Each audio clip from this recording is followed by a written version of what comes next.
Listo, entonces vamos a continuar con nuestras temáticas. La clase pasada empezamos a mirar ya un avance con respecto a el, los elementos, el elemento semiconductor.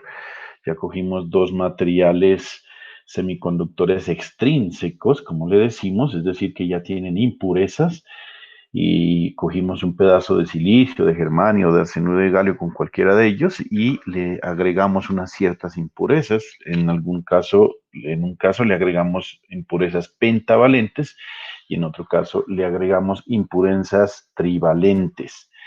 Recuerde que las pentavalentes estaba el amonio, el fósforo, ¿sí? Y en las trivalentes estaba el boro y, bueno, no recuerdo en este momento cuál otras dos. Pero estos elementos, recuerden que lo que hacen es, en el caso de los pentavalentes, pues queda un electrón libre en la capa de valencia de ese elemento que por eso se llama donador.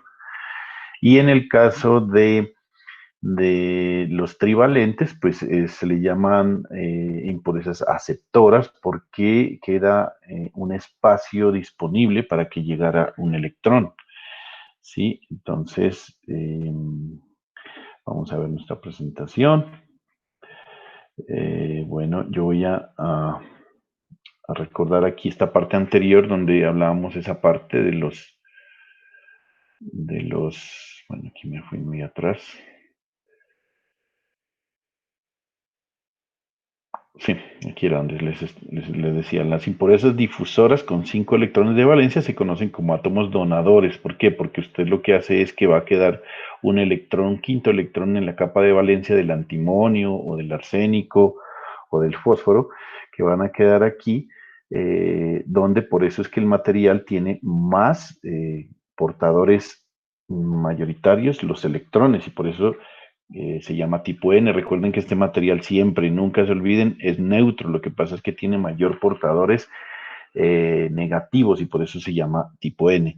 En este caso, cuando las impurezas son del tipo de boro, eh, en este caso, pues queda un espacio disponible, ya que el boro solo tiene 3 electrones de valencia y por lo tanto, pues este tipo de impurezas difusoras se le llaman átomos aceptores porque dejan ese espacio vacío que nosotros hemos empezado a utilizar el nombre o el término de hueco para poder referirnos a esta, pues a esta parte, ¿no? Recuerden que la forma en cómo hacemos perdón, las impurezas son son del orden de más o menos de 1 en 10 millones, o sea que es relativamente poco, ¿no? No son muchas las impurezas que se ponen en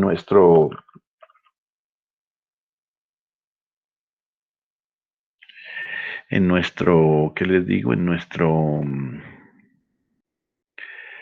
Eh, en nuestro material se agrega pocas impurezas realmente, ¿no? No son muchas. Eh, Entonces, bueno, eso habíamos visto. También empezamos a mirar que el movimiento de electrones, si va hacia un lado, pues eso es como estar dejando huecos hacia atrás. Por lo tanto, si decimos que el flujo de electrones va de izquierda a derecha, entonces el flujo de huecos va de derecha a izquierda. ¿Por qué razón? Porque cada vez que se mueve un electrón, él deja atrás un hueco. Entonces es como si los huecos se fueran moviendo en dirección contraria, digámoslo así.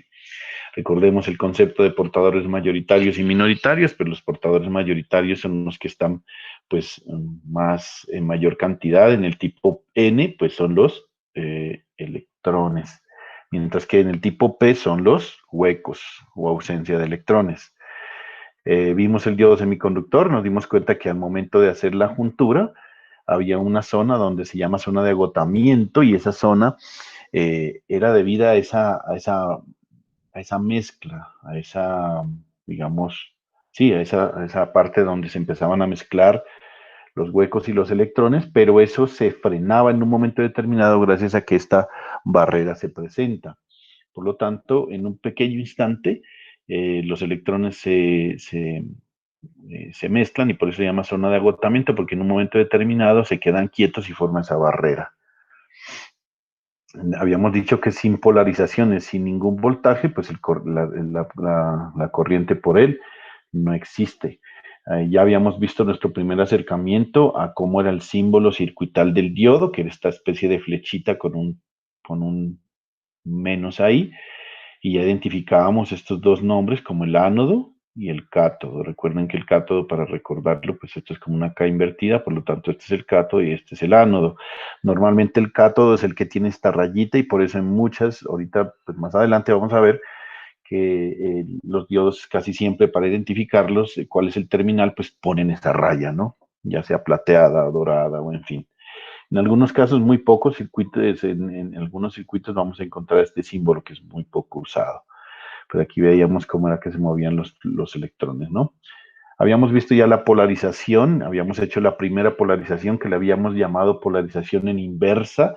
¿Por qué razón en inversa? Pues porque el terminal denominado tipo N lo alimentamos con un voltaje positivo y el material tipo P lo alimentábamos con un voltaje por debajo del positivo, es decir, negativo.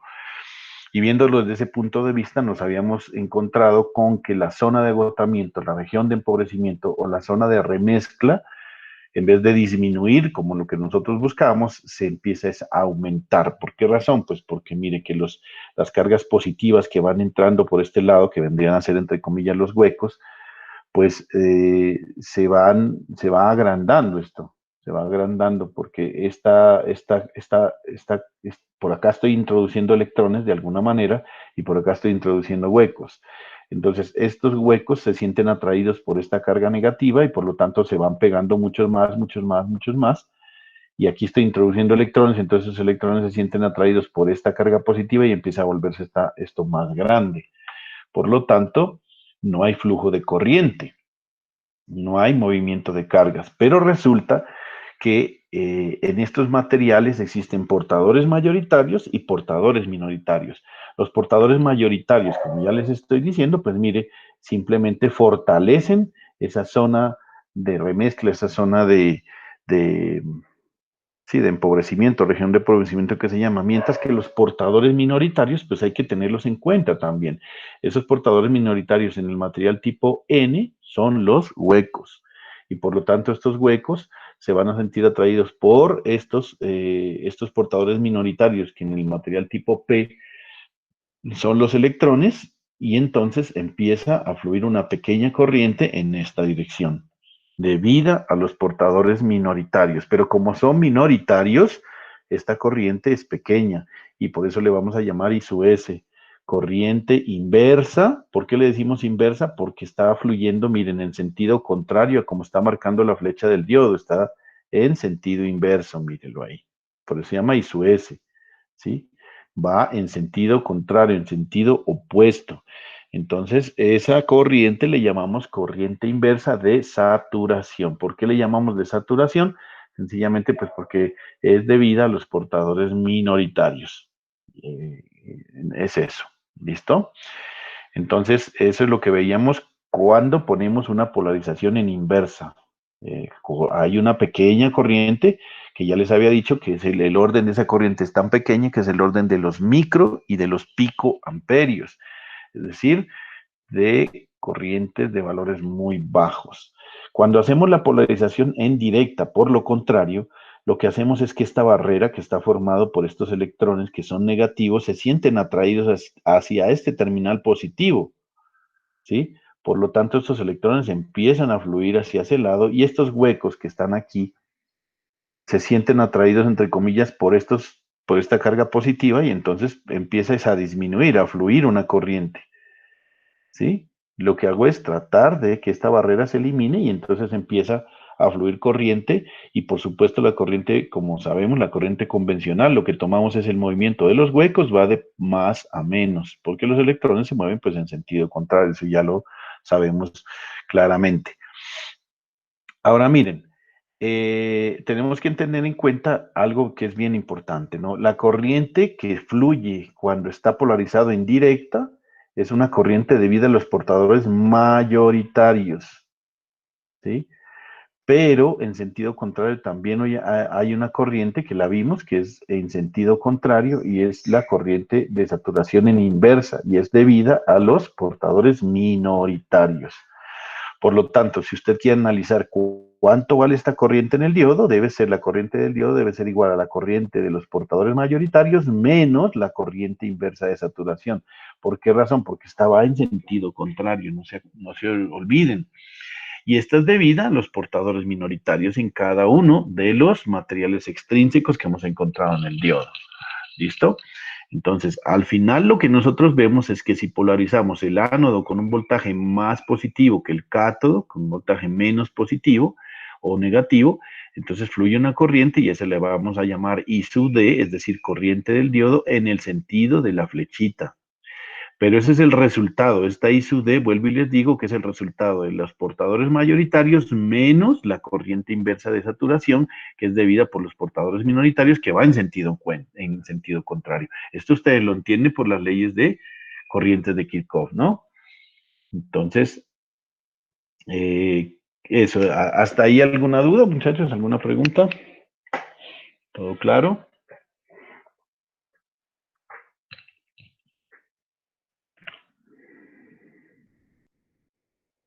No, hasta ahí, profe, claro. Bueno, listo. Esperemos que el concepto de David sea el mismo de los demás, de Juan David sea los mismos de los demás, ¿no? Bueno, ya habíamos visto, miren, la forma en cómo expresamos esa corriente del diodo, y mire, de alguna forma está relacionado con esto, ¿no? Que la corriente del diodo es igual a la corriente debida por los mayoritarios menos la corriente de saturación. Si usted se da cuenta aquí, mire que hemos analizado que la corriente del diodo es igual a I sub S y hay un elemento que suma y otro que resta. Y eso obviamente es porque la corriente de saturación va en sentido contrario. Entonces, mire, aquí está este elemento resta y este elemento suma. Es un poco extraño la forma, ¿no? Miren que ya la corriente no es igual a voltaje sobre resistencia, ni que la corriente es algo tan sencillo como lo vimos en circuitos 1 y 2, ¿sí? ¿Por qué? Porque aquí se complica un poco en el sentido de que ya no es lineal, ya la forma no es lineal. Yo les decía, por ejemplo, cuando nosotros tenemos una resistencia, cuando nosotros tenemos una resistencia y vamos aquí a poner corriente, vamos a hacer la gráfica de corriente y aquí ponemos voltaje en una resistencia, esto es de esta manera, ¿sí? Es de esta manera.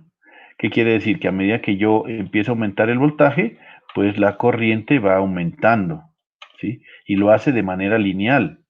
Y esta pendiente que usted puede calcular a través de la diferencia de voltajes sobre la diferencia de corrientes, esta pendiente que usted va a encontrar aquí es el valor de la resistencia. Y resulta que como esta recta tiene la misma pendiente en todos los puntos, pues el valor de la resistencia es constante y usted simplemente lo calcula como que la resistencia es igual al voltaje sobre la corriente. No se olviden de esto. Siempre es así. La pendiente es el valor de la resistencia. Cuando usted grafica voltaje y corriente, la pendiente es el valor de la resistencia. No se vaya a olvidar. Si yo, por ejemplo, pusiera esta curva azul, donde tiene esta pendiente, y si yo pusiera esta curva verde con esta pendiente, yo les pregunto, ¿cuál de las tres, la azul, la roja o la verde, tiene mayor resistencia?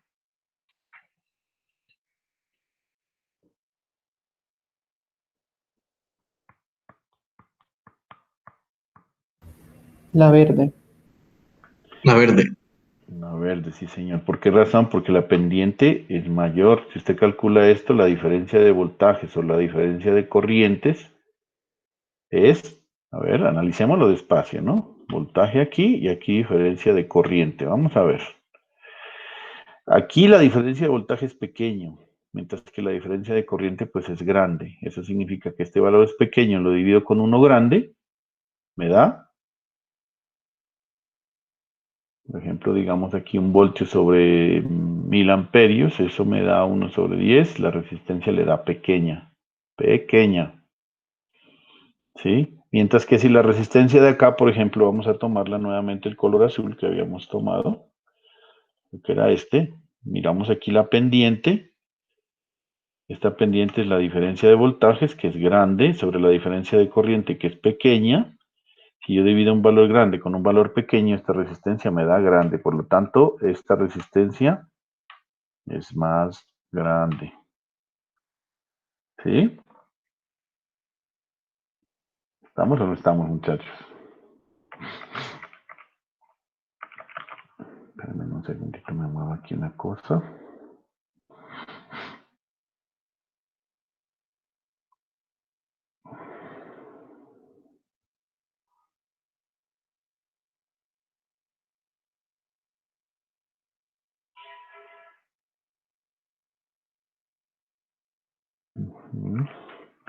Entre más cerca del eje del eje de voltaje, pues la resistencia es más grande.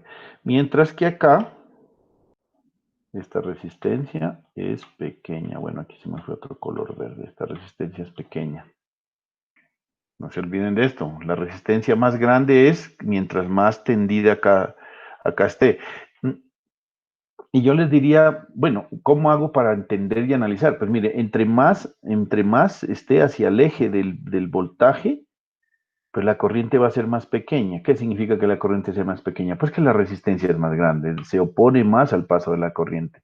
Mientras que acá, mire, en este punto, aquí, en este punto, a medida que yo aumento el voltaje, la corriente aumenta drásticamente, mire. Por lo tanto, aquí la resistencia es pequeña. Entonces, en este caso, aquí la resistencia es pequeña. Aquí en esta resistencia, pues es una resistencia normal y aquí es una resistencia muy grande. No se van a olvidar de esto, por favor. ¿Sí quedó claro, muchachos?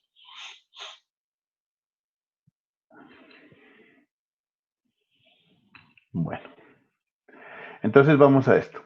La corriente en el diodo va a ser igual entonces a, ¿cómo hago para calcularla? Ya no es voltaje sobre resistencia, sino que mire cómo está relacionado la corriente y el voltaje de una manera exponencial. Por eso ya no vamos a ver esa curva así, sino que vamos a ver una curva diferente. Una curva diferente. Entonces, mire, ¿dónde está I sub S? ¿Qué es I sub S? La corriente de saturación en inversa. Es esa pequeña corriente de vida a los portadores minoritarios. Y ustedes empezarán a preguntar, bueno, ¿y yo cómo hago para calcular? Si yo le pusiera un ejemplo y le digo, yo tengo un diodo que lo estoy alimentando con 5 voltios, calcúleme la corriente en el diodo. Y usted se preguntará, miércoles, pero y todo ese poco de términos, pues hay que encontrarlos. Y vamos a mirarlo. ¿Dónde encuentro la corriente de saturación? El valor de la corriente de saturación. Este valor se lo da el fabricante. Este valor se lo da el fabricante. No hay otra forma de encontrarlo. O sea, yo no tengo cómo calcularlo. Ese valor se lo da el fabricante. Hay que irlo a buscar en las hojas de datos. Ahora, no vaya a ser como alguna vez, no vayan a pensar como alguna vez que yo en un quiz les di la corriente del diodo, le di el voltaje del diodo, le di el voltaje térmico y le pido al estudiante calcule la corriente de saturación, dándole todos esos datos. Pues muchachos, si yo le estoy dando todos los datos, pues yo puedo despejar. El señor me dice y me responde, la I sub S no la puedo calcular porque la da el fabricante y hay que buscar en la hoja de datos. Hombre, ¿qué es esto? Pues yo, es un poco absurdo, ¿no? A ratos, usted me dijo, pero es que usted dijo en clase que la corriente ISO S se encontraba en las hojas de datos. Sí, pero si tengo los demás datos, pues la puedo encontrar. Obviamente, ¿cómo? Despejo, pues hay que despejar, hay que aplicar distributiva, luego logaritmo natural, luego y bueno, lo despeja. Sí, sí, creo que soy claro con eso, ¿no? No se olviden, pues. Pero si usted no la tiene y la necesita, pues toca ir a mirar qué diodo es el que estamos hablando. Un 1N2002, por ejemplo. Entonces toca ir a buscar en los manuales, en internet, en la hoja de datos. Hoy vamos a ver una hoja de datos y nos vamos a dar cuenta cómo es que funciona esto. Bueno, entonces este I sub S normalmente lo da el fabricante. El voltaje, pues es el voltaje que usted dice que se alimenta, por ejemplo, 5 voltios, 2 voltios, 3 voltios. Esa N es un factor de idealidad, el cual funciona en condiciones de operación y construcción física. Esto lo da también el fabricante de alguna forma, pero nosotros, para nuestro caso, lo vamos a tomar siempre como 1, a menos que digamos otra cosa diferente. Por ejemplo, que digamos que el fabricante dijo que ese valor no era 1, sino 1.5, o en otros casos puede ser 1.8, o en otros casos puede ser el 2. Entonces, eso también. ¿Y qué era ese famoso V sub T?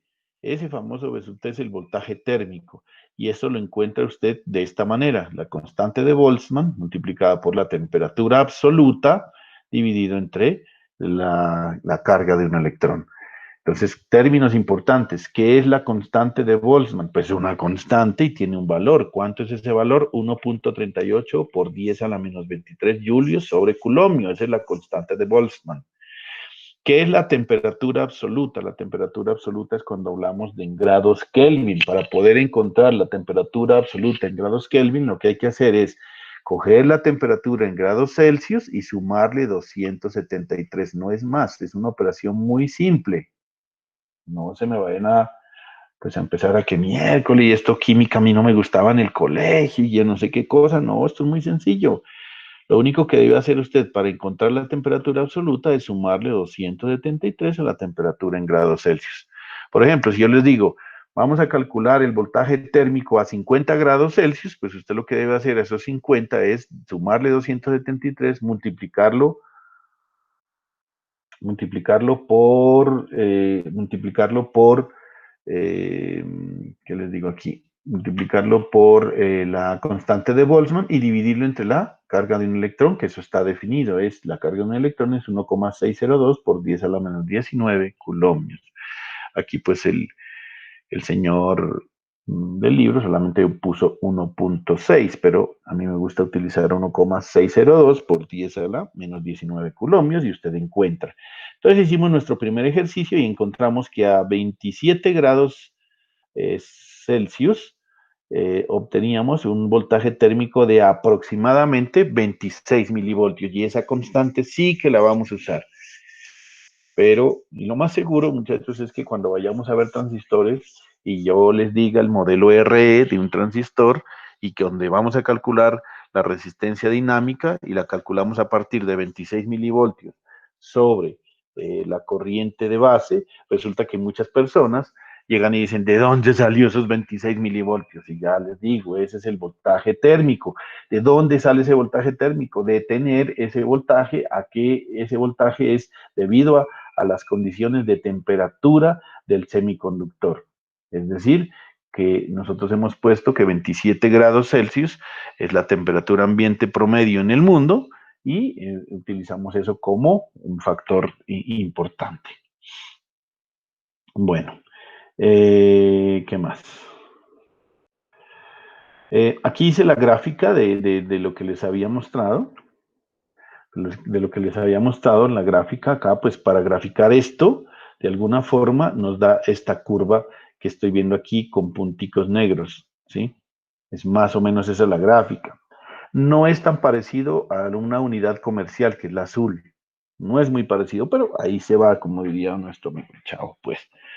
No, es cercana, no es igual. ¿Por qué? Ojo que les digo, esto es una aproximación. Esta ecuación es una aproximación, no es un valor real. Esto los físicos empezaron a buscar la forma de encontrar el comportamiento y lo encontraron más o menos de esa manera, pero no es que sea real, ¿no? Mire, la forma real es esta azul y la forma de la ecuación es estos puntos. Por eso es que aquí empezamos a que ustedes se relajen, digamos, un poco, en el sentido de que aquí no hay respuestas perfectas. Sí, aquí no hay, en electrónica básica tiene una ventaja muy grande, y es que no hay respuestas, sí, respuestas así que uno dice, por ejemplo, si yo tengo un voltaje de 10 voltios y tengo una corriente de 1 amperio, usted simplemente dice, calcule la resistencia, y ahí le da 10 ohmios. Pero es que ahí le da 10 ohmios y le da 10 ohmios, y ahí no hay nada que hacer. Y entonces usted le pregunta al vecino y le dice, ¿cuánto te da el primero? Entonces le dijo 10 ohmios, ahí estoy bien, 10 ohmios. No, pues acá no, porque resulta que depende de las cifras significativas, depende de cómo usted lo expresó, de cómo puede, por ejemplo, lo que les dije, el voltaje térmico nos dio 25.875 milivoltios, pero algunas personas pudieron haber hecho la aproximación y decir 26 milivoltios. Entonces ¿a vos cuánto te dio el primero? 25.8, y a mí 26, uy, estamos diferentes. Sí, pero los dos están bien. Aquí hay mucha aproximación, y por esa razón es que en todo el espacio académico los valores no son precisos, ¿sí? Son aproximados. Bueno, entonces, por esa razón es que nos la pasamos haciendo aproximaciones y una manera de aproximar es esa ecuación que acabamos de ver. Mire, el diodo en polarización directa, como hemos dicho, o en polarización sí adecuada, la dirección de la corriente va del ánodo hacia el cátodo, siempre. En el caso de un diodo normal, el valor del voltaje en el diodo pues debe ser siempre superior a 0 voltios y la corriente siempre va a ser superior a 20 a 0 miliamperios. Es decir, aquí hay una corriente. Pero mire lo que les decía, lo más importante que ustedes deben tener en cuenta es que hay una pequeña parte inicial donde no conduce, es decir, donde no hay corriente. Mire, este pequeño inicio no hay corriente. O si hay una corriente muy bajita en esos primeros voltajes. Es decir, si usted alimenta un diodo con 0 voltios, pues no lo está alimentando en realidad, no tiene corriente. Pero si usted lo empieza a alimentar con 0,1, con 0,2, hasta con 0,3 voltios, casi que no le da corriente, casi que no hay una corriente. Luego empieza a aparecer a los 0,4, a los 0,5, a los 0,6 y ya a los 0,7 ya aparece una corriente grande. Esto lo estoy haciendo para el caso del silicio, ¿sí? Ya a partir de aquí ya empieza a aparecer una corriente grande. Y mírelo, y acuérdese, mire que estamos graficando voltaje y corriente. Por lo tanto, usted me podría decir, ¿cómo cree que es la corriente en este punto? Le pregunto yo. Perdón, la resistencia. ¿Cómo usted cree que es la resistencia en este punto? ¿Grande, pequeña, mediana o muy grande? Muy grande. Exactamente, muy grande. Recuerden lo que vimos en la anterior. ¿Por qué razón? Pues porque está casi paralela al eje. Entonces aquí la resistencia es muy grande. Al ser muy grande, ¿qué está ocurriendo? Pues que la corriente es muy pequeña. Pero mire lo que va pasando. Drásticamente va cambiando la pendiente y de pronto de un momento a otro, en toda esta región, la pendiente se vuelve muy pequeña. Es decir, la razón entre el eje, entre la diferencia diferencia de X contra la diferencia de Y, pues se va volviendo muy pequeña. Entonces esto hace que la resistencia se vuelva muy pequeña. En toda esta región de aquí que estamos viendo, la resistencia es pequeña. Aquí la resistencia es más o menos mediana y aquí es muy grande porque es casi paralela al eje que estamos viendo. ¿Listo? Entonces, eso es importante que ustedes lo vayan teniendo en cuenta ya de cómo se comporta el diodo, ¿no? Hay un pequeño voltaje que necesita como para arrancar, digámoslo así. Porque antes de ese voltaje prácticamente no conduce nada, no conduce, es decir, no fluye corriente a través de él.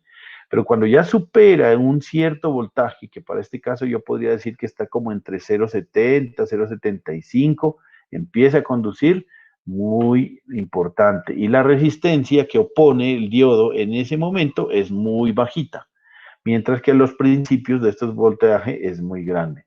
Ahora veamos qué sucede cuando está en polarización inversa, que es esta región de polarización inversa. ¿Qué sucede? Pues algo muy sencillo, mire que él fluye una corriente de cerca de 500 picoamperios, pero mire que de aquí en adelante es prácticamente una curva plana. Eso quiere decir que nuestra resistencia es bastante grande, porque la curva es casi plana y por lo tanto la resistencia es bastante grande. Pero sí fluye una corriente muy pequeña del orden de los 10 picoamperios, 20, 30, 40 o 50 picoamperios. Eso es muy pequeño, es muy pequeño. ¿Listo? Entonces eso es lo que quería mostrarles específicamente. Yo en la clase pasada les hablé sobre la región Zener. ¿Y esto qué quiere decir? Mire, si usted mira ya de una manera más grandecita la curva que acabamos de hacer, aquí se mira el mismo efecto. Es decir, para que el diodo empiece a conducir, tiene que haber un voltaje grandecito, un voltaje inicial grande. Y de ahí en adelante ya empieza a conducir. Mire, y aquí la resistencia ya es pequeña, aquí la resistencia es mediana y aquí la resistencia es prácticamente grandísima. Y cuando está en inversa, ¿qué sucede? Que miren, todo este lado no conduce, solamente genera una corriente muy pequeña llamada corriente de saturación. Pero resulta que hay un momento determinado cuando usted está metiéndole voltaje, digamos aquí, mire que esto es aumentando el voltaje, pero en forma negativa, está aumentando en forma negativa, es decir, le está metiendo voltaje más grande, pero invertido. El diodo llega a un momento determinado en que todos esos electrones que están metidos en la capa de valencia empiezan a ganar energía. ¿Por qué? Porque hay una diferencia de potencial que le suministra esa energía. Acuérdese que esa es la causa de todo el movimiento de los electrones, ¿no? El voltaje. Entonces usted le está metiendo tanto voltaje que de un momento a otro, ¡fran!, empieza a conducir, pero en inversa. ¿Eso qué quiere decir? Que esa corriente de saturación que era pequeñita se convirtió en una corriente de saturación grande. Y mire la pendiente de esta recta. Es negativa, es muy parecida a esta, pero inclusive es más pendiente. Eso quiere decir que la resistencia aquí es prácticamente cero. Prácticamente cero la resistencia aquí. Esto es como si fuera un cortocircuito, prácticamente. ¿Por qué razón? Esto es C, no nos vaya a pensar que se me fue una vez aquí. Cortocircuito. Es prácticamente un cortocircuito. Entonces, ¿qué ventajas, mire, hemos descubierto del diodo? Varias cosas importantes. Primero, aquí podemos analizar varias cosas. Primero, el diodo necesita un voltaje de codo que le vamos a llamar B sub K, voltaje de codo, para empezar a que él empiece a conducir. Antes de eso, pues conduce, pero una corriente muy, pero muy bajita. Entonces, de aquí en adelante, el diodo conduce. De aquí para atrás, el diodo no conduce. ¿Sí? Esto lo vamos a llamar como que el diodo aquí está encendido y lo voy a poner en inglés porque es más corto. Discúlpenme por utilizar estos anglicismos. Y aquí está apagado. Y eso lo genera a partir del voltaje de codo. El voltaje de codo es el que determina. A partir de ahí conduce, ya de ahí hacia atrás no conduce. Entonces está encendido o prendido, es lo que normalmente utilizamos. Pero miren, ¿qué sucede? Ojo con esto. El diodo tiene un momento determinado en que usted no le puede meter el voltaje invertido al que se le ocurra, ¿no? Porque va a llegar un momento determinado en que todos los electrones ganan tanta energía que empieza a conducir. Entonces empieza a conducir al revés. Empieza a conducir al revés, ¿no? Si usted tiene el diodo de esta manera, y aquí tiene su cátodo, y aquí tiene su ánodo, pero resulta que usted lo polarizó al revés, la polarización invertida sería aquí menos y aquí más, pero resulta que le metió tanto voltaje, que usted llegó a la región Zener y entonces empieza a conducir, pero mire cómo conduce, la corriente va, recuerden, de más a menos, ¿sí? Y por lo tanto, la corriente es al revés, está conduciendo al revés de lo que está normalmente conduciendo, por eso es negativo acá, ¿no? Por esa razón. Entonces no se olviden de esa parte. Cuando llegamos a superar este que se llama voltaje inverso de pico, que es lo que se llama el voltaje inverso de pico, cuando usted supera este voltaje inverso de pico, que algunas personas le llaman voltaje Zener, el diodo empieza a conducir, así esté polarizado en inversa. Entonces, vuelvo y les aclaro, para que tengan esto presente. De aquí depende todo lo que vamos a ver sobre los diodos. El diodo necesita un voltaje de codo para empezar a conducir, que lo voy a llamar B sub K, insisto. Antes de eso, el diodo está apagado y no conduce, ¿sí? El diodo, cuando está polarizado en inversa, tiene una corriente muy pequeña llamada corriente de saturación en inversa o corriente inversa de saturación, que es muy pequeña, es el orden de los picoamperios.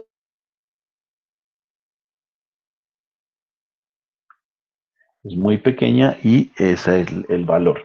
Pero si usted aumenta demasiado el voltaje, va a haber un voltaje que se llama voltaje Zener o voltaje inverso de pico, en el cual el diodo, a pesar de que esté polarizado en inversa, conduce. Entonces, estas son las condiciones de trabajo de un diodo. ¿Qué ventaja tiene cada una de ellas? Pues cada una de ellas tiene su ventaja y su utilidad. Ya vamos a ver. Muchos diodos los utilizamos en esta región. Esta región es importante porque esta región tiene una pendiente prácticamente cero y eso quiere decir que cuando el diodo supera este voltaje, el voltaje en sus dos terminales en el diodo va a ser prácticamente constante, mire, prácticamente constante, ¿sí?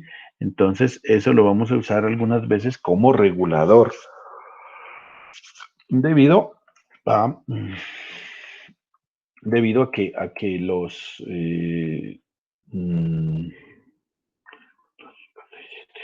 Debido a que a que esa avalancha que se presenta de los avalanchas, nos referimos a que esa gran cantidad de electrones ganan tanta energía por el voltaje tan grande que se presenta esa avalancha y ¡boom! Empieza a conducir mucha corriente y lo hace de manera rápida. Entonces, por eso se utiliza el diodo en esas condiciones. Bueno, dice a temperatura fija, la corriente de saturación en inversa de un diodo se incrementa con el incremento de la polarización en inversa aplicada. Bueno, eso pues ya es lógicamente y obvio. El máximo potencial de polarización en inversa se puede aplicar antes de entregar a la región Zener. Se le llama voltaje inverso de pico. Mire, yo aquí es que le llamo voltaje inverso de pico. Yo a veces le pongo en inglés, en español voltaje inverso de pico, porque aquí está en inglés que picon inverse voltage, algo así. O voltaje de reversa. Entonces, el voltaje inverso de pico yo lo calculo siempre en este caso. Y en muchas oportunidades hay que tenerlo en cuenta para los diseños, ¿no? Porque si no lo tiene en cuenta, pues va a tener errores. Bueno, eso lo vamos a ver más adelante. Miren cómo serían las gráficas del silicio y del germanio y del arseniuro de galio, para que lo tengan en cuenta, ¿sí? Estas son gráficas reales, cómo se verían un diodo de germanio, un diodo de silicio y un diodo de arseniuro de galio. Y resulta que obtenemos lo siguiente, miren, y que cada uno tiene sus particularidades y sus usos. Por eso es que todavía se sigue usando, aunque muy poco, el germanio, pero se sigue usando. ¿Qué ventaja tiene el germanio? Mire que el germanio tiene un voltaje de codo muy pequeño, de 0,3. Es decir, que usted necesita 0,3 voltios para que el diodo prácticamente empiece a conducir, mire. ¿Qué sucede con el silicio? Esa barrera, para poder superar esa barrera que se forma me voy a regresar, discúlpenme ustedes, me voy a regresar, esta barrera que le llamamos zona de agotamiento, esta región de agotamiento, en el silicio es más fuerte y en el arseniuro de galio es más fuerte todavía. Donde es más débil es en el germanio. Entonces, ese voltaje que estamos tratando de entender que necesitamos para que el diodo arranque a conducir es cuando esta barrera se elimina, ¿cómo les digo yo? Se supera. Cuando yo rompo esta barrera, que lo hago a través de la polarización indirecta, de esta manera, como ya lo vimos, cuando yo rompo esa barrera, el diodo empieza a conducir. Y por eso es que se necesita ese voltaje, ¿sí? Entonces, volviendo a la gráfica de acá, en el germanio, esa barrera es pequeña y yo la puedo superar a partir de los 0,3 voltios. En el silicio, esa barrera la supero a los 0,7 voltios. Es un poco más fuerte, más intensa. Y en el arseniuro de galio ni se diga, porque ahí estamos hablando de 1,2 voltios. Es decir, el voltaje de codo en el germanio es la más pequeña, es decir, yo necesito muy poquito voltaje para que el diodo empiece a conducir, y en el arseniuro de galio es el más grande. Es de 1,2 y el silicio pues queda en la mitad. Bueno, ventajas y desventajas de esa situación. Pues de eso depende de la utilidad. Eso depende de la utilidad. Si usted va a utilizar un diodo como que está buscando que prácticamente sea un cortocircuito, entonces hágalo de germanio. Si usted está utilizando esto para voltajes extremadamente grandes, pues no nos importa si es 0,3, si es 0,7, si es 1,2, porque ese voltaje es muy pequeño y si nosotros estamos trabajando en el orden de los 100, de los 200 o 300 voltios, pues realmente es despreciable ese 0,3, ese 0,7 o ese 1,2, ¿sí? Entonces, eso depende de las condiciones de trabajo y usted mirará cuál es el diodo más adecuado, el más apropiado, pues para poder trabajar y mirar.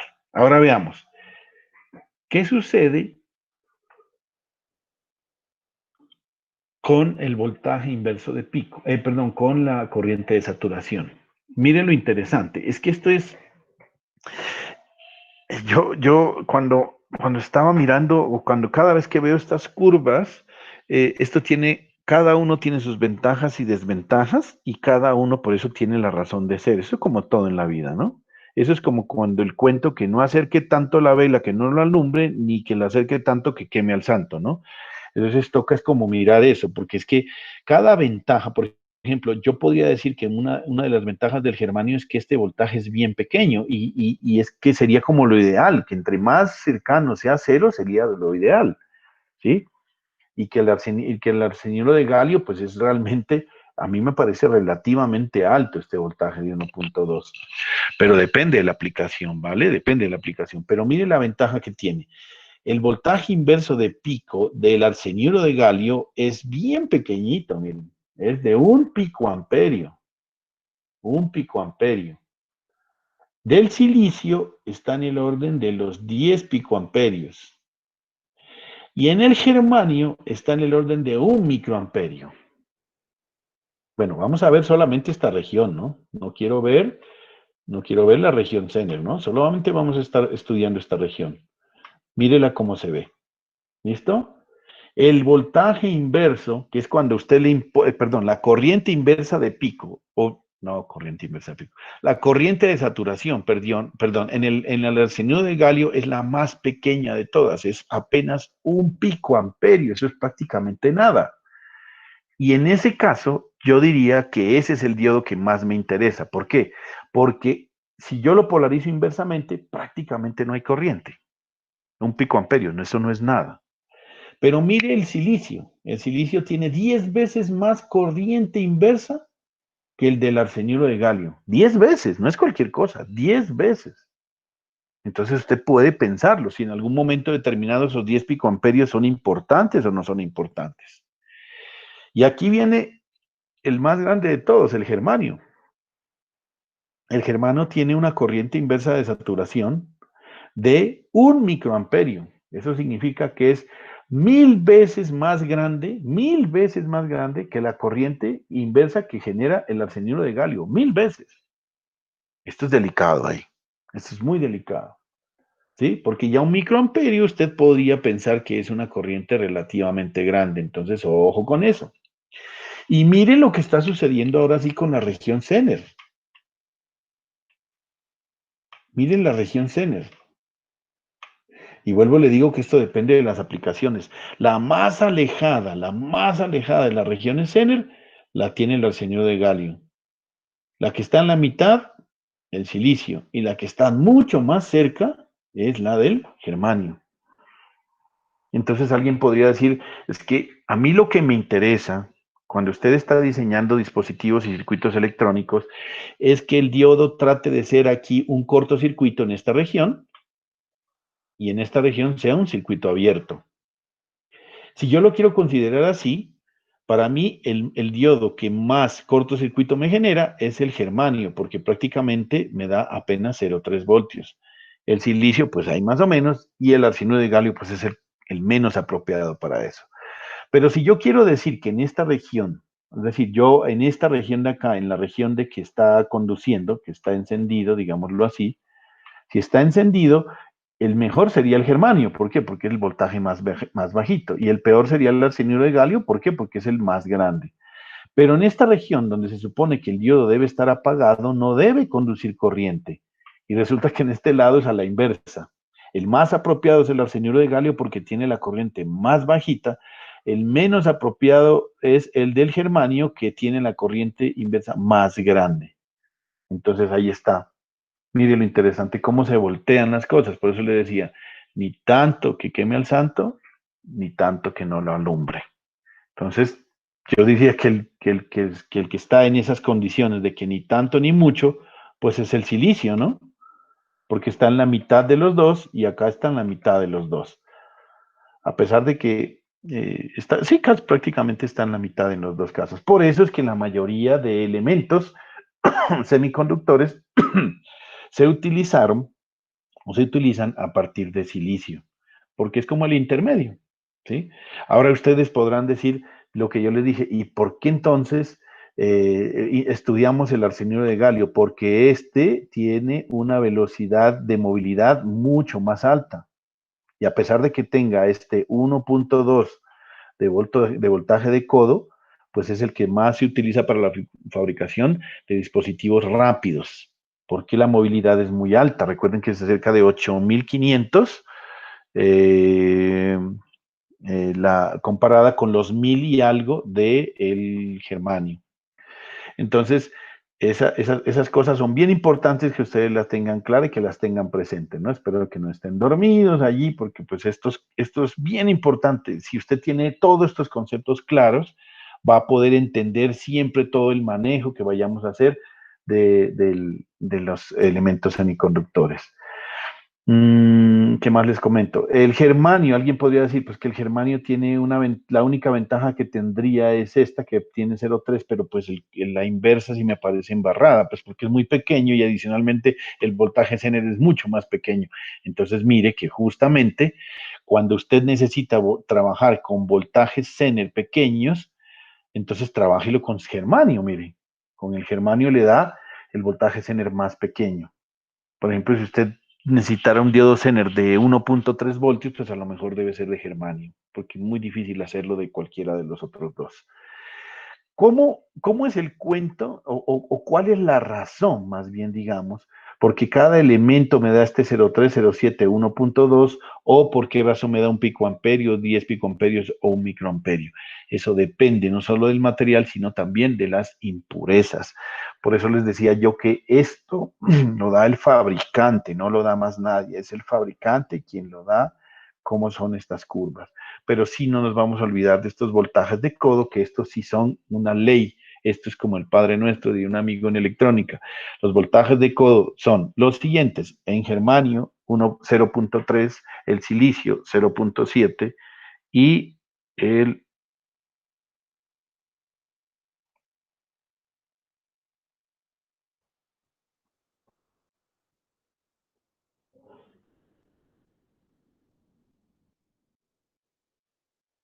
y el arsenio de galio 1,2, ¿vale? Un segundito, ya vuelvo. Un segundito, me espera.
Bueno, bueno.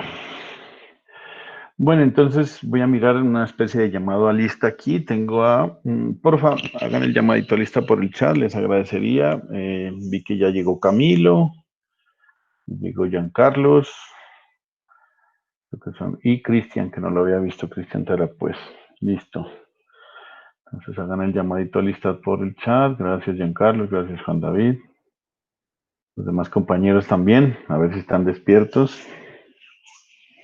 María Isabel y Anderson están despiertos, qué bueno. Cristian también, Juan Felipe también, muy bien. Camilo también, Luis Sebastián también. Ah, no, están despiertos todos, hermano. ¿Qué más me falta aquí? Estamos 8 y hay 1, 2, 3, 4, 5, 6, 7 y 8. Bueno, 8 somos 12 en realidad. 11 creo que somos, o 12. Vale, un segundo.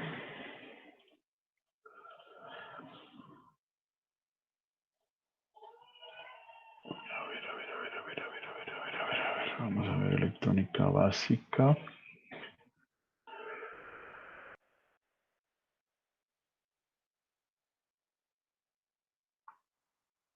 Sí, somos 11. Entonces 8, 9, 10, 11. A ver quién me hace falta. Anderson está, Cristian está, Camilo está, Giancarlos está, Juan David está, Juan Felipe está, Luis Felipe Botina me hace falta. Luis Sebastián Botina sí está, María Isabel está, Sebastián Camilo Pupiales también. Entonces me hace falta el señor Pupiales, Luis Sebastián Botina y el señor Anderson Mauricio Pachajo, a 3 personas. Bueno, ¿qué le vamos a hacer? Bueno, entonces sigamos. Bueno, esto como les digo, esto ya tienen que tenerlo ustedes muy presente, que el voltaje de codo del germanio es de 0.3, el del silicio es de 0.7 y el del acero de Gales 1.2. Esto es como el nombre suyo, como Padre Nuestro. Veamos los efectos de la temperatura.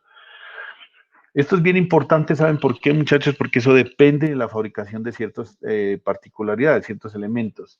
Hay unos semiconductores que son mucho más sensibles a la temperatura y el más sensible de todos es el germanio. Por eso es que no se fabrican ciertas cosas con germanio, pero resulta ciertas cosas para ciertas cosas. Pero resulta que si usted lo que necesita es que realmente sea bien sensible a la temperatura, como por ejemplo sensores de temperatura, materiales piezoeléctricos o térmicos, bueno, en fin, una cantidad de cosas, ahí nos interesa que sea sensible a la temperatura y se fabrican de germanio, ¿sí? Hay muchas cosas o sensores de temperatura, por ejemplo, que son hechos de germanio porque es mucho más sensible que los demás. ¿Qué pasa si yo empiezo a aumentar la temperatura? Ojo con esto. ¿Qué pasa si yo empiezo a aumentar la temperatura? Miren lo que sucede. Si yo tengo una temperatura de 25 grados Celsius, vemos esta curva azul. Pero si empiezo a aumentar la temperatura, lo que sucede es que el voltaje de codo empieza a disminuir y la pendiente empieza también a disminuir. Eso sucede con todo semiconductor. Y aquí es donde tiene sentido, muchachos, que ustedes comprendan cuál es la razón, circunstancia o motivo por la que nosotros los ingenieros en electrónica le ponemos o le tememos tanto a la temperatura, porque la temperatura hace que las condiciones de diseño cambien y eso no es lo ideal. Por eso, no deje su teléfono frente al sol, no lo deje guardado en un lugar y que esté demasiado caliente, trate de que se enfríe lo más pronto posible. ¿Por qué razón? Porque si usted no lo cuida, no lo protege, no protege ¿qué le digo? El dispositivo, entonces puede que las condiciones le cambien. Entonces, mire, esta corriente que debería aparecer, este voltaje que debería aparecer aquí como 0.7, resulta que le aparece como 0.3 o 0.4 y eso cambia todas las condiciones de diseño. ¿Listo? Entonces, mire si pasa de 25 a 125. Bueno, es que alguien podrá decir, pues 125, pues estamos exagerando un poco, pero es para que lo tengan presente. Ahora, ¿qué pasa en el sentido contrario cuando la temperatura disminuye? El voltaje de codo aumenta y las condiciones pues son un poco diferentes, ¿no? Mire lo que sucede con el voltaje y con la corriente térmica, perdón, con el voltaje Zener y con la corriente de saturación. Si se aumenta la temperatura, hay una tendencia a aumentar esa corriente de saturación. Y mire que eso es crítico, ¿no? Porque si usted está utilizando un diodo como conmutador, no sé si entiendan esa palabra, conmutador significa que aquí debería dejar conducir toda la corriente posible y aquí no debería dejar conducir absolutamente nada, pues resulta que con la temperatura en aumento, aumenta esa corriente de saturación y eso no es sano para algunas cosas. ¿Listo? Ahora veamos, ¿qué sucede con el voltaje Zener? Con el voltaje Zener o con el voltaje de pico inverso, a medida que aumenta la temperatura, este voltaje tiende a aumentar.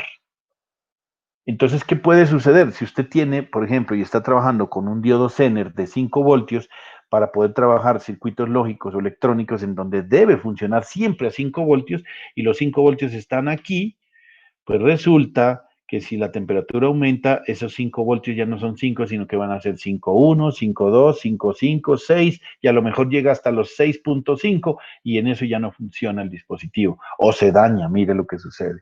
Entonces, ojo que la temperatura realmente es un problema muy delicado en los circuitos electrónicos porque aumenta y modifica drásticamente las condiciones de diseño. Entonces aquí les traje un resumen de los usos comerciales del silicio, del germanio y del arsenio de galio. Cada uno tiene sus ventajas y sus desventajas y sus condiciones. Entonces veamos qué es lo que dice del germanio. El germanio se encuentra en producción limitada debido a su sensibilidad a la temperatura y a altas corrientes de saturación en inversa, si se dio cuenta, ¿no? Esto es bien importante que lo tengan en cuenta. El problema del germanio es que es muy sensible a la temperatura y la corriente de saturación en inversa es grande. Acuérdese de esto. Voy a regresarme. Mire, aquí es grande, es de un orden de 1 microamperio. Por eso el germanio casi no se utiliza para ciertos trabajos, pero sigue estando comercialmente disponible, aunque está limitado en algunas aplicaciones de alta velocidad debido a su factor de movilidad relativamente alto, porque es más alto que el del silicio, pero no tanto como el del cianuro de galio.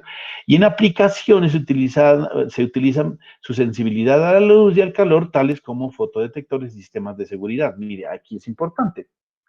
En los sistemas de seguridad domóticos, remoticos y este tipo de cosas, a veces nosotros necesitamos hacer aplicaciones como sensores de luz o sensores de calor y ese tipo de cosas, pero como este germanio es tan sensible a la temperatura, pues es el más apropiado para hacer fotodetectores y sistemas de seguridad, como por ejemplo los detectores de calor y ese tipo de cosas.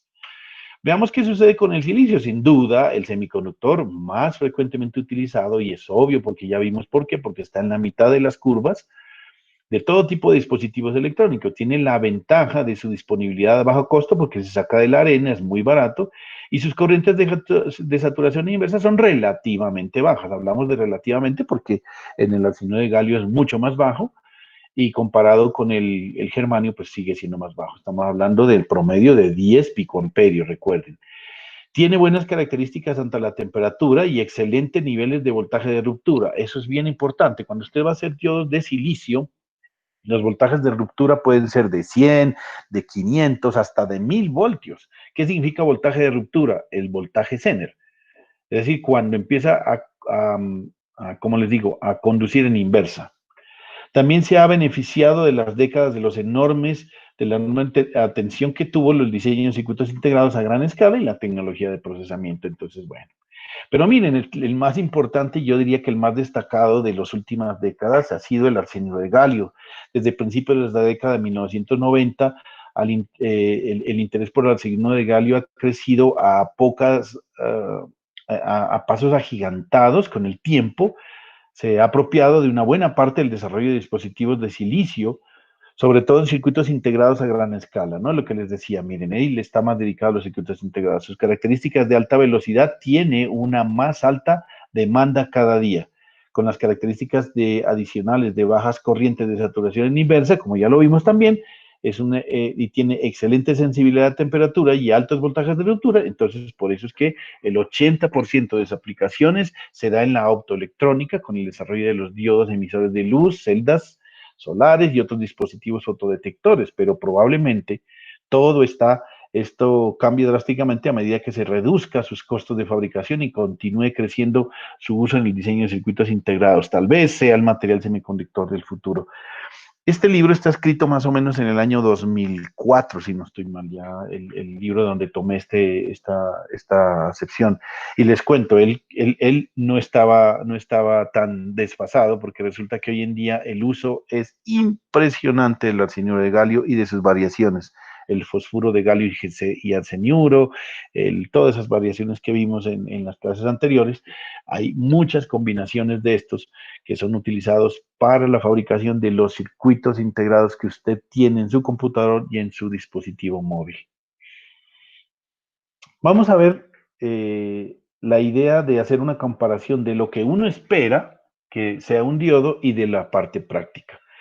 Yo empiezo a hacer lo siguiente. Yo espero y aspiro que este diodo, cuando lo polarizo en forma directa, es decir, polarizo más voltaje en el ánodo que en el cátodo, una diferencia de potencial de más en el ánodo que en el cátodo, entonces él se comporte como si fuera un cortocircuito, mire, como si fuera un interruptor cerrado, y que la corriente vaya en esa dirección y no tenga problema. Y que cuando yo lo polarice en inversa, es decir, un voltaje más positivo en el cátodo que en el ánodo, entonces esa corriente inversa de saturación sea prácticamente nula y no conduzca nada, no conduzca nada, es decir, sea como un circuito abierto.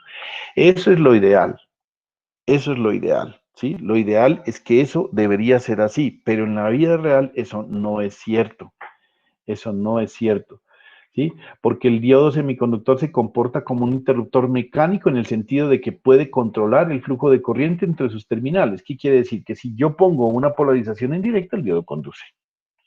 Se comporta como un interruptor controlado por voltaje.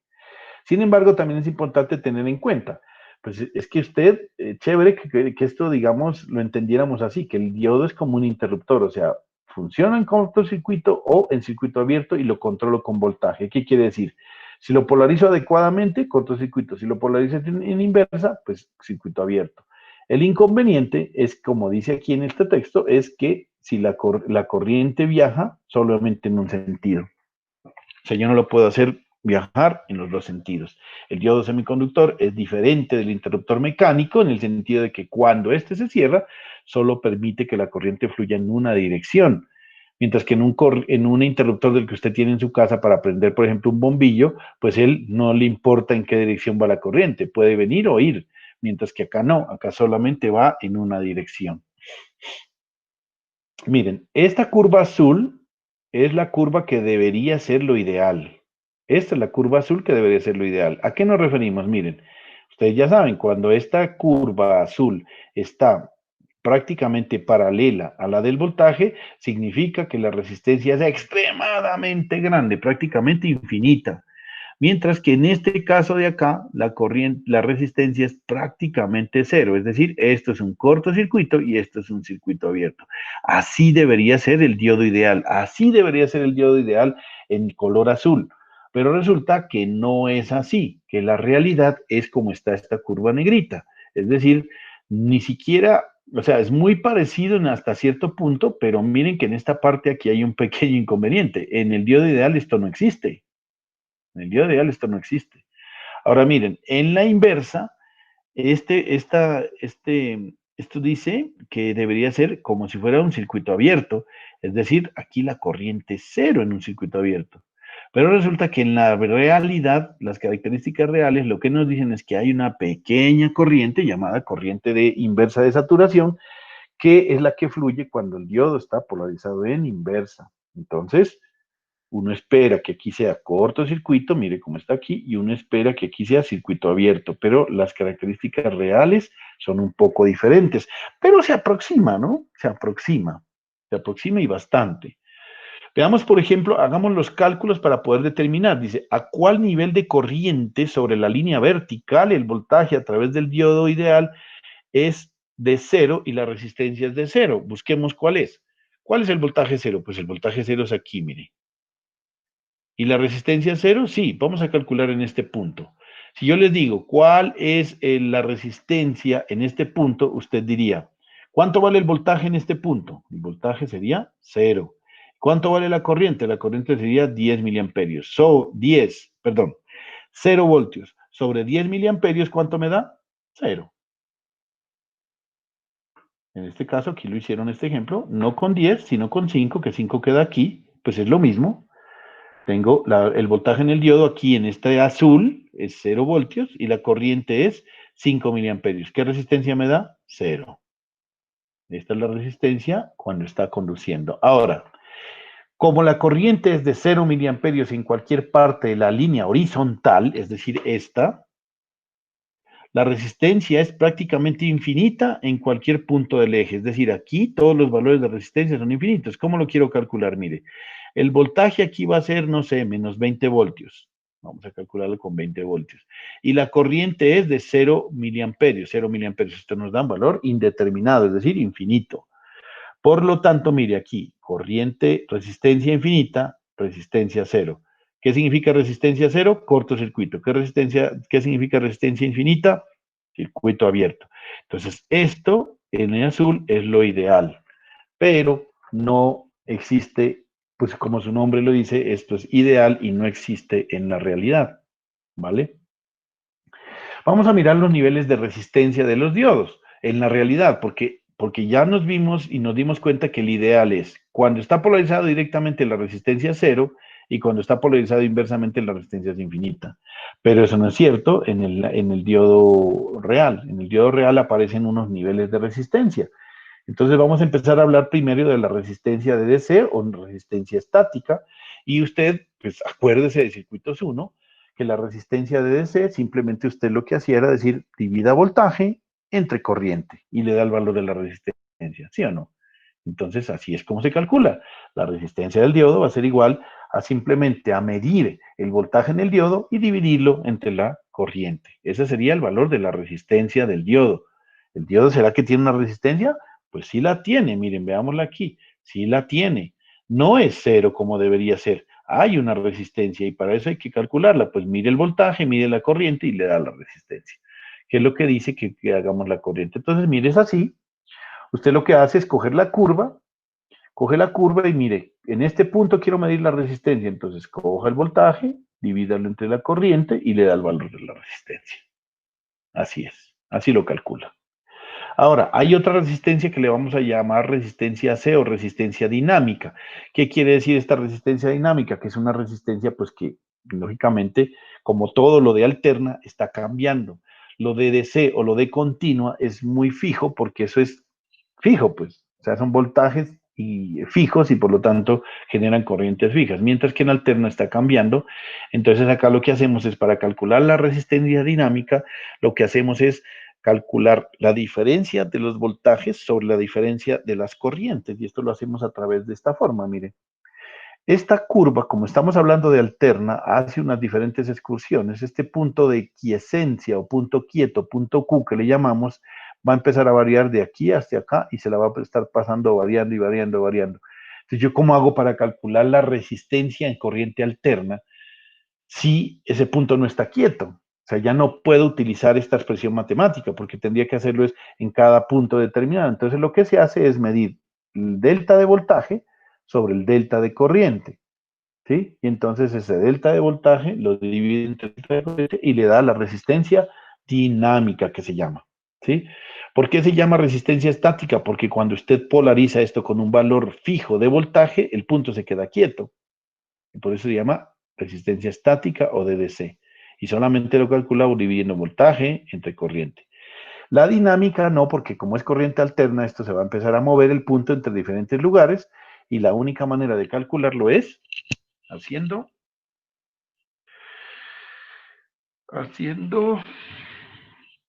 esa diferencia de voltajes con la diferencia de corrientes. Esto de alguna forma se calcula de esta forma, ¿no? Prácticamente es como hallar la derivada, ¿no? Hallar la derivada. Y hay otra resistencia bien interesante que es la resistencia de AC promedio, ¿sí? La resistencia de AC promedio, que es la que muchas personas consideran que es como la más adecuada. A mí me parece que no. Y esa se calcula simplemente haciendo la diferencia de voltajes o la diferencia de corriente en todos los puntos de la curva. Y se hace un promedio. Como ustedes saben cómo es el promedio. Si yo les dijera cuál es el promedio de edades en este curso, pues cojo y sumo las 8 edades que tenemos y las dividimos entre 8 y se acabó el asunto. Entonces, bueno, ahí ustedes miran, tienen estos 3 niveles de resistencia que los debemos considerar. Y usted mirará cuál piensa que es el más adecuado y cuál es el más apropiado dependiendo del momento en que usted esté analizando y si lo está haciendo en AC o en DC. Si lo está haciendo en DC, sencillamente es como lo hemos venido haciendo, voltaje sobre corriente. Si lo estamos haciendo en AC, hay que hacer estas diferencias. Es decir, usted va a darse cuenta en la curva, por ejemplo, aquí le da 0,71 voltios y acá tiene 0,75 voltios. Entonces reste 0,75 menos 0,71 y le da el delta de voltaje.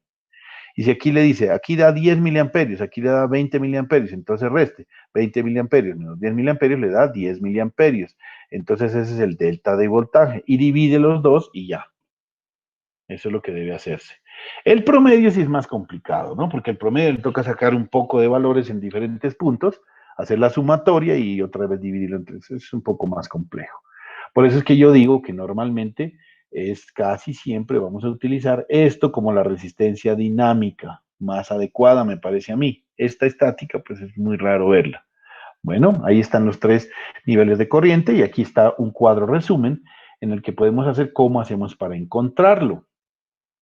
Mire, la resistencia estática simplemente es coger voltaje sobre corriente definida como un punto en las características. Yo simplemente veo la curva, veo aquí, dice el diodo está alimentado con 5 voltios, listo. ¿Qué corriente tengo? Divido el voltaje sobre la corriente y me da la resistencia dinámica definida como un punto en las características. Ahora, ¿qué hacemos con la resistencia dinámica? La resistencia dinámica la podemos calcular, mire, aquí está, la resistencia dinámica se calcula de esta manera. La diferencia de voltajes, que normalmente nos da una diferencia de la temperatura del voltaje térmico, es decir, 26 milivoltios, y simplemente lo que yo hago es 26 milivoltios sobre la corriente del diodo. ¿Cuál es la corriente del diodo? Pues hay que buscarla en la curva del punto quiescente. Defínese como la tangente en el punto quiescente. La tangente significa que solamente toca en ese punto a eso. Entonces lo hemos calculado de esa manera. ¿Cómo calcula entonces la resistencia dinámica? 26 milivoltios sobre la corriente que esté pasando en el diodo. Y el promedio sí es el más complicado de todos, porque lo que se hace es hacer estas diferencias de acá y bueno, define como un límite de una recta entre los límites de operación y usted lo define y tan, ya hace estas cosas. ¿Listo? Ahora bueno, nos hemos dado cuenta de varias cosas. Primero, el diodo no es un elemento lineal. ¿Qué insisto con que no es un elemento lineal? Pues que yo no le puedo dar una expresión matemática fácil de manejar, ¿sí? Eh, yo, en estos casos, lo que yo debo hacer es tratar de mirar cómo hacer, si yo voy a estudiar un circuito con diodos, pues que debo tratar de hacer, ¿y qué es lo que debo tratar de hacer? Pues encontrarle una especie de circuito equivalente a ese diodo con el objetivo de que yo ese diodo lo reemplace con elementos que yo conozca. Es decir, buscarle un modelo matemático y un modelo circuital con el objetivo de que yo trate de manejar mejor y más fácil los diodos. Si yo le pongo un circuito a usted con diodos, pues difícilmente van a poder hacer cálculos. ¿Por qué razón? Porque el diodo es un elemento que no es lineal y eso complica demasiado el estudio y el análisis de ellos. Entonces vamos a tratar de buscar un circuito equivalente del diodo. Y entonces empezamos a decir que dependiendo de las condiciones en las que usted vaya a trabajar, podemos encontrarle un circuito equivalente ideal de esta manera. Mire, si yo considerara que el diodo fuera como ideal, él debería tratarse como un diodo ideal y debería ser de esta manera. Simplemente decir, cuando está polarizado directamente se comporta como un corto y cuando está polarizado inversamente se comporta como un circuito abierto. Entonces,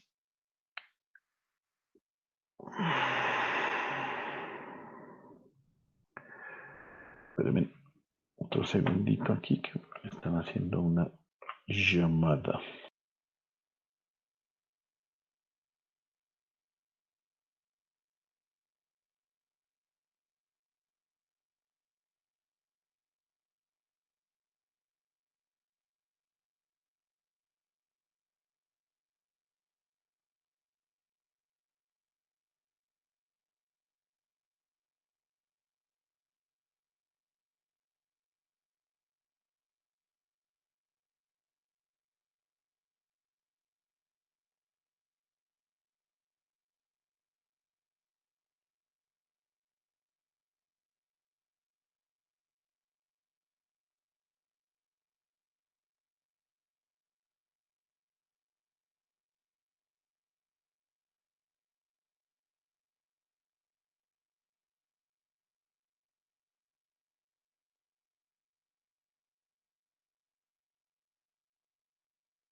Ya vuelvo.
Listo, listo, muchachos. Qué pena con ustedes las interrupciones. Pero bueno, listo. Entonces, volviendo al asunto, les decía, esta sería una forma del primer acercamiento del diodo, ¿sí? A un circuito equivalente. Si usted quisiera, podríamos hacer esta curva. Es decir, el diodo en polarización directa es un cortocircuito y en polarización inversa es un circuito abierto. Entonces usted lo puede poner como ideal y perdóneme que me regrese acá otra vez. Yo lo podría considerar de esta manera. Así. Vamos a verlo. Así.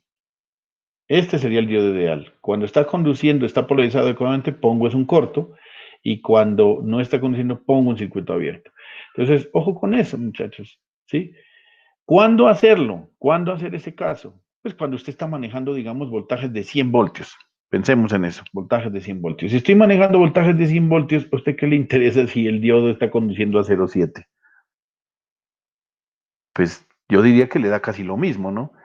Es decir, usted le dice, bueno, es que yo estoy manejando 100 voltios y el 0,7, pues entonces le da 99,3, ¿no? Pues eso es casi 100, entonces no tiene mucha influencia. Ahora lo mismo, si usted está manejando amperios, 10 amperios, 20 amperios en el diodo, ¿qué importa que la corriente de saturación sea de a 1 picoamperio, o 10 picoamperios, o 10 microamperios, inclusive como lo es el germanio? Pues no influye en nada. Entonces podríamos hacer la aproximación del diodo ideal. ¿Listo? Ese sería el caso del circuito equivalente para el diodo ideal cuando usted está manejando voltajes y amperajes muy grandes. Ese es el caso. Veamos un circuito equivalente simplificado, y esto se le ocurrió a alguien porque la idea es que nos tratemos de aproximar lo más cercano a la realidad. Entonces alguien dice, bueno, ¿y qué pasa si yo pongo una fuente de voltaje de 0,7 voltios para el caso del silicio y al lado de él un diodo ideal? Este podría ser un circuito equivalente mucho más interesante. Sí, señor, porque mire, aquí es 0 voltios y a partir de 0,7 conduce con una resistencia de 0. Entonces, esta también es una aproximación, ¿sí?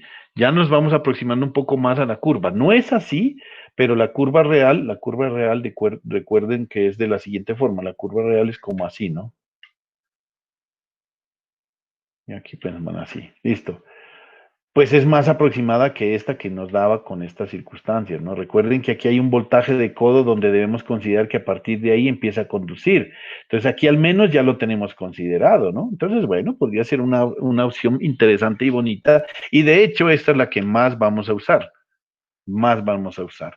Es reemplazar el diodo por una fuente de voltaje de 0,7 cuando está funcionando en encendido, cuando está encendido.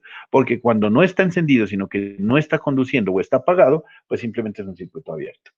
Esta va a ser la forma más práctica que vamos a utilizar. Pero también existe un equivalente por segmentos.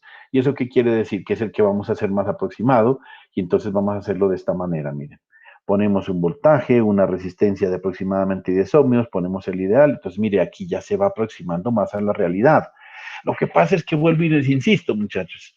Ponerle a este circuito equivalente una resistencia de 10 ohmios tiene sentido si usted está trabajando con resistencias bajitas.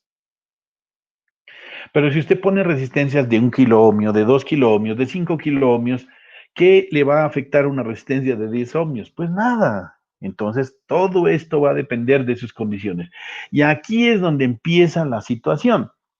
Resulta que Pedrito Pérez puso el circuito ideal. El señor Mauricio Pachajoa puso el circuito simplificado. Y María puso el circuito de equivalente por segmentos. Pues la respuesta les va a dar diferente, pero los tres están bien.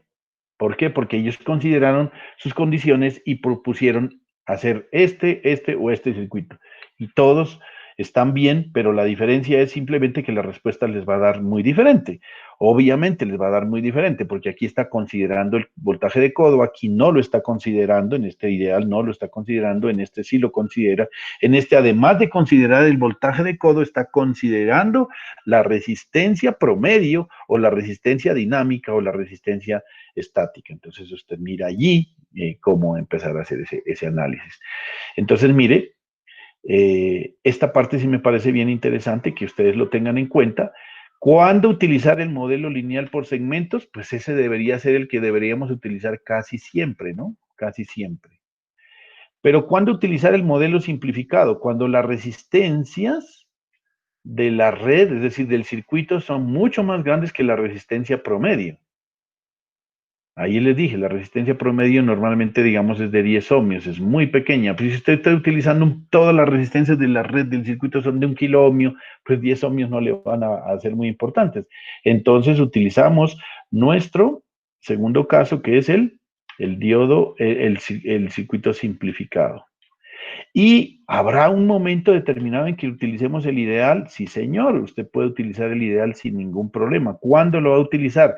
Cuando tiene resistencias, cuando cumple con esta condición.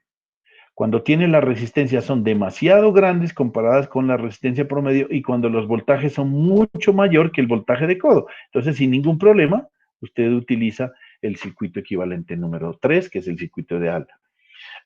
Por eso les digo, si usted está manejando, digamos, voltajes de 50, de 60, de 70 voltios, ¿qué sentido tiene que no sean 50, sino que sean 49.3 o 49.7 o 48.8? Pues eso prácticamente son 50. Entonces ahí es donde yo les empiezo a decir que usted debe mirar sus condiciones para escoger cuál es el circuito adecuado. Les insisto, ¿tienen alguna pregunta hasta ahí, por favor? Y a ver, por lo menos que se expresen para que saber que no están dormidos, ¿no? Vuelvo y les digo otra vez. ¿Alguna pregunta hasta ahí, muchachos, por favor? No, profe. Listo. No, profe. Vale, listo. Entonces yo sigo y continúo porque esto es una parte muy teórica, ¿no? Muy teórica. Vuelvo y les insisto, si tienen alguna duda, alguna cosa, traten de volver a ver el video, pues para mirarlo y volver a entender si tienen alguna inquietud. Yo esta presentación la voy a subir también en el campus. No se olvide, señor Anderson Mauricio Pachajoa, de inscribirse al campus, que es la única persona que me hace falta. Creo que es por tercera vez que se lo ruego, se lo suplico. Espero que esté, no sé si está en clase, pero bueno. Ahí está. Bueno, gracias, por favor, Mauricio, gracias, muy amable. Entonces, bueno, ¿qué más les digo? Ustedes estarán como extrañados, dirán, miércoles, ¿y esto qué será? ¿Cómo es que cambio este circuito acá? No se vayan a asustar, que realmente digamos, para la realidad es la siguiente, nosotros casi siempre vamos a utilizar esta situación. ¿Por qué? Porque los elementos de red o las resistencias de la red casi siempre van a ser superiores a 1 kilo ohmio, entonces no vamos a tener en cuenta esta resistencia. ¿Y qué es lo que vamos a hacer? Cada vez que veamos un diodo, debemos analizar si el diodo está conduciendo, si está conduciendo, lo reemplazo por una fuente de el voltaje de codo, y si no está conduciendo, lo reemplazo con un circuito abierto. Así de sencillo es, no es más. ¿Y lo demás qué? Lo demás como usted lo maneja. Fue nodos, mallas, Thevenin equivalente, todo eso lo va a utilizar acá normalmente sin ningún problema, ¿sí? O sea, todo eso que usted ya conoce y sabe no tiene ningún inconveniente porque pues todo va a funcionar igual. Miren, aquí está una hoja de datos de un diodo plano de silicio difuso. Y entonces aquí es donde vemos las cosas, mire. En la hoja de datos le dice específicamente cómo es el diodo, mire, y el diodo usted físicamente lo ve así, como una especie de cilindro. Normalmente este material del que está hecho por fuera es de un material polímero, que ustedes normalmente le llaman plástico, es un nombre inadecuado, pero bueno, es un polímero, es decir, normalmente es un termoestable, no es un termoplástico. Acá tienen su conductor, es un pedazo de cable pues hacia arriba y hacia abajo, y estos son sus dos terminales. ¿Que cuánto miden? Pues aquí están las medidas, pues no se alcanzan a ver por la calidad de la imagen, porque pues yo quería simplemente traer a colación cómo es una hoja de datos. Pero usted le dice el ancho del cable, el largo de los terminales, qué tan largo y tan pequeño es esto. Esto le sirve pues para muchas cosas. Y adicionalmente, mire que tiene esta franja negra. Esta franja negra es la que indica es que este es el cátodo y este es el ánodo. Así usted lo puede determinar fácilmente en la vida real para no confundirse. Mire, aquí están las corrientes, las temperaturas, el manejo de todo. Está todo, absolutamente todo en esta hoja de datos. Por ejemplo, ellos dicen que este diodo maneja máximo 110 miliamperios, que no se puede alimentarle más de 125 voltios. ¿sí? Que las cantidades nominales son, por ejemplo, las siguientes. Me dice que él trabaja, la temperatura de almacenamiento debe ser de menos 65 grados hasta 200 grados Celsius. Que la temperatura máxima de operación de la unión es de 175 grados Celsius. No se puede pasar de esa temperatura. Que la temperatura de los terminales no puede pasarse de 200 grados. 260 grados Celsius porque se puede dañar. Que este disipa máximo una potencia de 500 milivatios, ¿no? Porque usted le pone a disipar más de 500 milivatios, pues se daña, se estalla, se parte. El factor de reducción de potencia es de, bueno, eso no importa. Aquí está, por ejemplo, la corriente en directa continua. Mire, él puede manejar hasta 500 miliamperios sin problemas, sin dañarse. Pero también está, mire, los voltajes en directa. Mire, aquí lo que les decía, mire, este es un diodo, no sé el material, no sé si dice, no dice de qué está hecho, pero parece ser de silicio, porque mire, 0.85, 0.81, 0.78, 0.69, 0.67, 0.6. Estas son las corrientes de prueba que él maneja y las unidades máximas de voltaje, bueno, en fin. Entonces, mire aquí los rangos de manejo. Usted puede saber y decir aproximadamente, bueno, yo voy a decir que este diodo trabaja a 0.75 voltios, ¿sí? Por lo que está viendo aquí en la hoja de datos. Las corrientes inversas, miren, lo que le decía, la corriente inversa de en clave, mire qué tan pequeña es esta, 500 nanoamperios, pero ¿a qué temperatura? A 125 y a 20 voltios.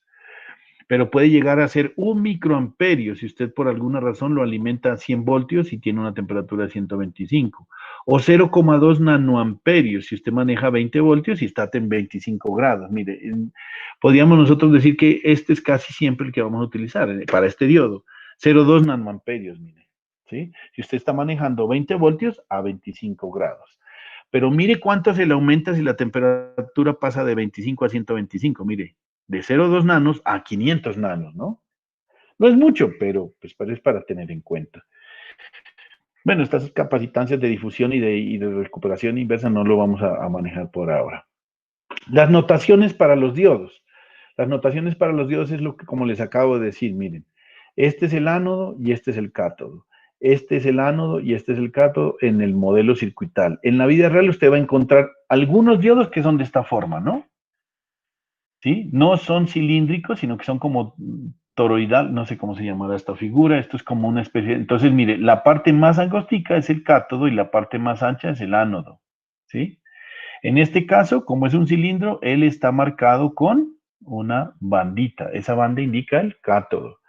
Estos diodos son diodos de potencia, los diodos que están acá, los diodos de potencia. ¿Cómo sabe usted cuál es el diodo? El cátodo lo indica por esta parte de acá donde está la tuerca, la tuerca no, el tornillo. Y el ánodo es este terminal de acá, ¿sí? Acá está marcado de esta forma, la que tiene una muesca es el ánodo y el que tiene esta parte curva sin muesca es el cátodo. Y acá simplemente, pues te toca mirar lo que está como con un corte aquí. No, este terminal es un corte transversal completo, este es diagonal, mire. Entonces el que tiene ese corte diagonal es el cátodo y el que tiene el corte normal es el ánodo. Pero estos son diodos que casi nunca vamos a usar. En la realidad vamos a usar este tipo de diodos de propósito general y ellos van a tener esa bandita que yo les estoy diciendo. Él va a ver una banda negra que le indique cuál es el cátodo. Siempre se indica el cátodo, no el ánodo. Es muy rara vez que se indique el ánodo. Entonces, mire, diodos para propósito general, diodos de pin con de alta potencia, de superficie. Estos yo no sé si ustedes los han visto cuando ven una plaqueta de un computador o cuando ven su dispositivo móvil, si han sido tan atrevidos y lo abren, allá se ven este tipo de estructuras. El diodo de potencia es de tipo vástago, este es el cátodo y este es el ánodo, ¿sí? Este es un tipo de diodo de potencia también tipo sombrero, el cátodo y el ánodo, toca irlo a buscar a la hoja de especificaciones. Este es un diodo de punta con conexión de haz, el cátodo es este y el ánodo es el que se introduce hacia acá. Diodos de montaje de superficie también en chips planos. Aquí el cátodo se marca con esta línea negra. Aquí es el diodo de potencia, toca ir a buscar en el manual. Aquí no hay forma de encontrar cuál es cuál. Y el diodo de potencia de cápsula en forma de disco también es otro tipo de diodos, ¿no? Entonces, esto es como se ven en la vida real, la verdad.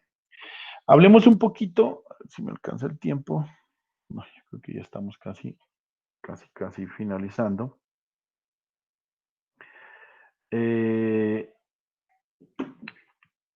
Y vamos a hablar, mejor dicho, del diodo emisor de luz. Sí, yo creo que esto lo vamos a dejar para la próxima clase.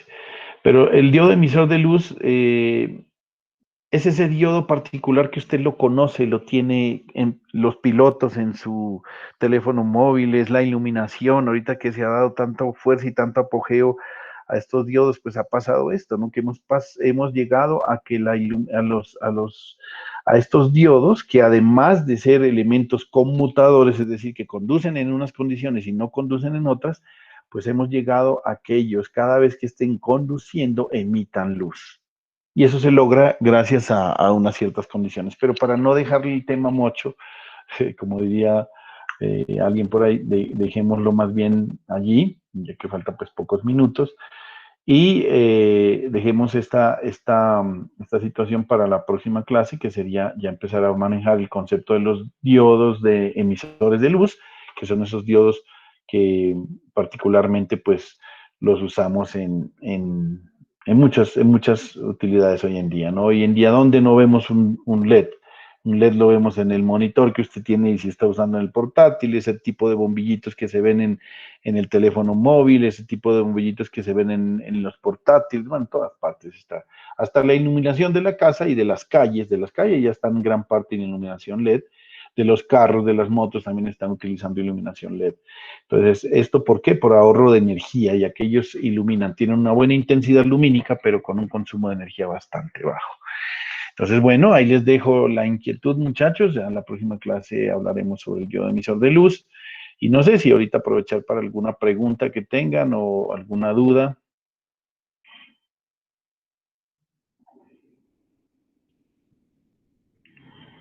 ¿O todo claro?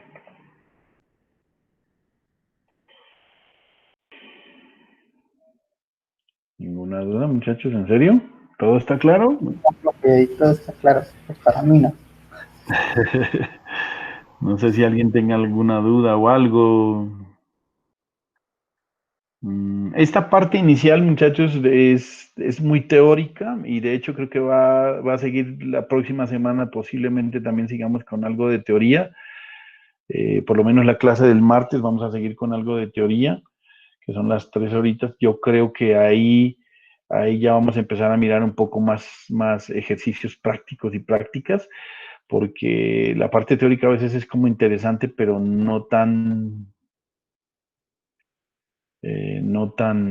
pues ¿no? No tan agradable a ratos, ¿no? Pues yo particularmente, a veces uno se cansa pues escuchando tanto un man hable y hable y hable, ya que parece la hora mojada, pues se me toca, pues porque pero estos son los principios fundamentales, ¿no, muchachos? De los diodos, son los principios fundamentales que usted los debe tener claro, cómo es el material, cómo es que conduce, cómo es esta cosa del voltaje de codo, por qué 0,3, por qué 0,7, por qué 1,2, qué es eso del voltaje inverso de pico, qué es eso de de la corriente de saturación, cómo es que funciona esto. O sea, esto lo tenemos que tener muy claro para luego poder entender toda la parte circuital cuando ya empecemos a mirar circuitos con diodos, ¿sí? Circuitos con diodos.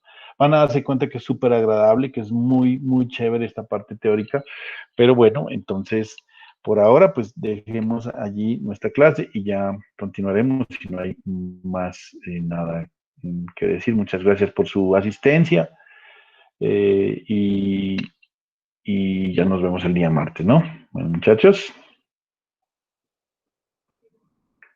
Bueno, profe, muchas gracias. Hasta luego.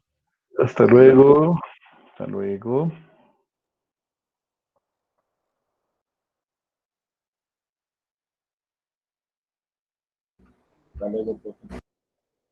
Chao, Sebastián, que te vaya bien.